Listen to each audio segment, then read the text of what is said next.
میرے محترم بھائیوں اور دوستوں، کبھی آپ نے غور کیا ہے کہ قیامت کا منظر کیسا ہوگا؟ وہ قیامت جس کا آنا طے ہے، جس کے آنے کی خبر اللہ کے آخری نبی حضرت محمد صلی اللہ علیہ وسلم دے چکے ہیں۔ کیا آپ نے کبھی غور کیا ہے کہ وہ دن کیسا ہوگا؟ قیامت کی شام کیسی ہوگی؟ آج ہم قرآن و حدیث کی روشنی میں قیامت کا نقشہ کھینچنے کی کوشش کریں گے۔ دعا ہے کہ اللہ ہمیں اس خوفناک دن کی تیاری کرنے کی توفیق دے۔ ایک ایسی ہی عام سی گرم دوپہر ہوگی یا پھر سرد دوپہر ہوگی، پتہ نہیں وہ گرمی کا تپتا ہوا سورج ہوگا یا سردی کا ٹھنڈا کپ کپاتا ہوا سورج ہوگا۔ شام حسب معمول ڈھلے گی اور دن کو الوداع کہے گی۔ دن اور رات حسب معمول یہ کہہ کر جدا ہوں گے کہ کل پھر ملیں گے۔ پرندے گھونسلوں کی طرف حسب دستور لوٹیں گے۔ تاجر اپنی ترتیب پر اپنے گھروں کو لوٹیں گے۔ مائیں بچوں کو گود میں سلا کر بستروں پر دراز ہوں گی۔ تھکے ہارے مزدور اپنے بستروں کو لوٹیں گے۔ بادشاہ اپنے تخت شاہی پر دراز ہوگا۔ وزیر اپنے تخت وزارت پر دراز ہوں گے۔ پولیس والے اپنی چوکیوں پر پہرا دیتے دیتے یہ سوچ کر اونگ رہے ہوں گے کہ کب صبح ہوگی اور میری ڈیوٹی تبدیل ہوگی اور دوسرا حوالدار آ کے ڈیوٹی دے گا۔ رات کو کسی گھر میں مہندی لگ رہی ہوگی کہ صبح بارات آنی ہے، اور کسی گھر میں بارات آ چکی ہوگی اور اگلی صبح ولیمہ ہوگا۔ کہیں پہ رات کو دکان مکمل ہوئی ہوگی اور صبح کو دکان کا افتتاح ہونا ہوگا۔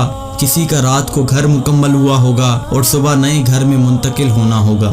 یہ ساری حسب معمول کی وہ باتیں ہیں جو آج کے دن بھی کسی نہ کسی جگہ ہو رہی ہوں گی، اور قیامت سے پہلے کی شام بھی بالکل عام سی شام ہوگی۔ ایسی ہی ایک شام آئے گی، ہولے ہولے اور دھیرے دھیرے آئے گی اور پھر سارے عالم پہ چھا جائے گی۔ پھر سورج اسی طرح حسب دستور اپنے چہرے سے نقاب ہٹائے گا اور عالم سے اندھیرے کو جدا کر دے گا۔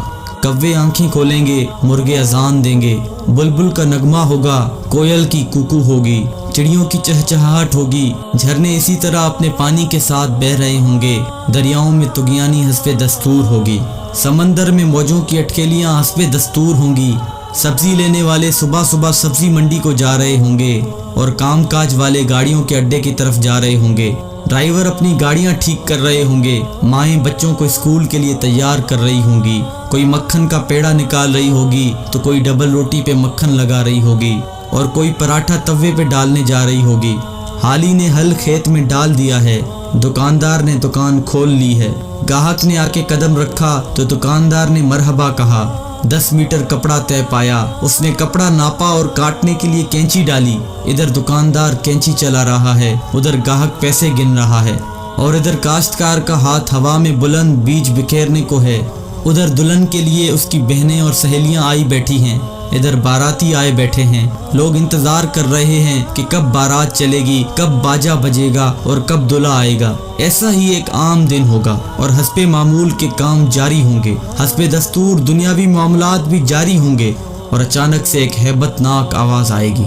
وہ آواز اتنی خوفناک ہوگی کہ اس آواز کو سن کر دکاندار کے ہاتھ سے کینچی گر جائے گی، گاہک کے ہاتھ سے پیسے گر جائیں گے، کاشتکار کے ہاتھ سے بیج گر جائے گا، دلہن کے گجرے ٹوٹ جائیں گے، مہندیاں گر جائیں گی، دلہن اپنی جان بچا کے بھاگے گی، دولہے کو اپنی بارات اور اپنی دلہن تک یاد نہ ہوگی، لڑکی والوں کو مہندی اور زیورات میں سجی ہوئی اپنی بیٹی یاد نہ ہوگی، تو لڑکے والوں کو گھوڑے پہ چڑھتا ہوا دولہا بھول جائے گا، مراسیوں کو اپنے ڈھول بھول جائیں گے، سیاست دانوں کو اپنی سیاست یاد نہ ہوگی، حوالدار کو اپنا پہرا بھول جائے گا۔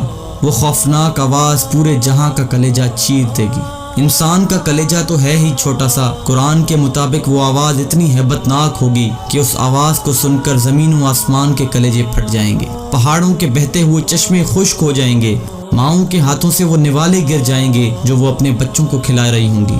وہ ماں جو چند لمحے پہلے اپنے بچے کو اپنی چھاتی سے دودھ پلا رہی تھی اور میرا چاند کہہ کر اپنے بچے کا ماتھا اور گال چوم رہی تھی، وہی ماں اپنے بچے کو ایک ٹوکری کی طرح ہوا میں اچھال دے گی کہ یہ مرتا ہے تو مرے، میری جان بچ جائے۔ لیکن آج بچے تو کون بچے اللہ کے سوا؟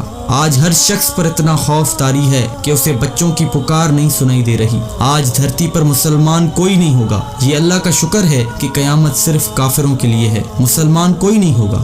اس دن انسان اپنے ہاتھوں سے بنے ہوئے گھروں کو گرتا دیکھے گا، سنگ مرمر کی اینٹوں کو ادھڑتا دیکھے گا، اپنے تخت کے پرزے پرزے ہوتا دیکھے گا، اپنے اسلحے کو بکھرتا دیکھے گا، اپنی طاقت کو ٹوٹتا دیکھے گا،